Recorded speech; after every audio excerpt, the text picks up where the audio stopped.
குருநாதரின் பாதுகாப்பில் வாழ்பவர் எல்லாம் வல்லவரின் நிழல் தங்கியிருப்பவர். ஆண்டவரை நோக்கி நீரே என் புகலிடம் என் அரண், நான் நம்பியிருக்கும் இறைவன் என்று உரைப்பார்.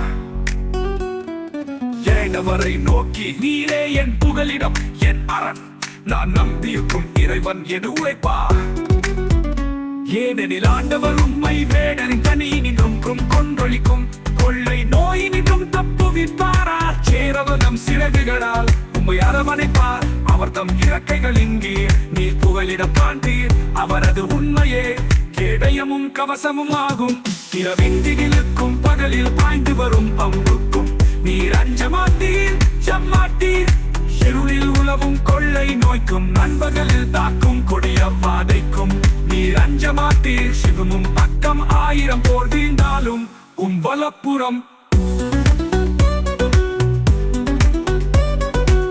10,000 பேர் தாக்கினாலும் எதுவும் உம்மை அணுகாது. பொல்லாக்கு கிடைக்கும் தண்டனையை நீரே பார்ப்பீர். கண்ணாலேயே நீர் காண்பீர். ஆண்டவரை புகலிடமாய்க் கொண்டீர். உனதரை உறைவிடமாக்கிக் கொண்டீர். தட்டாகவே தீங்கு உமக்கு நேரிடாது. வதைவும் கூடாரத்தை நெருங்காது. செல்வ நீர் செல்லும் இடமெல்லாம் உம்மை காக்கும்படி தம் தூதர்கள் அவர் கட்டளையிட்டு வரும்.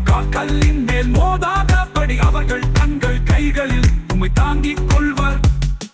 தேர்த்தி சிங்கத்தின் மீதும் பாம்பின் மீதும் நீர் நடந்து செல்வீர். இளஞ்சிங்கத்தின் மீதும் பாம்பின் மீதும் நீர் மிதித்து செல்வீர். அவர்கள் என் மீது அன்பு கூர்ந்ததால் அவர்களை விடுவிப்பேன்.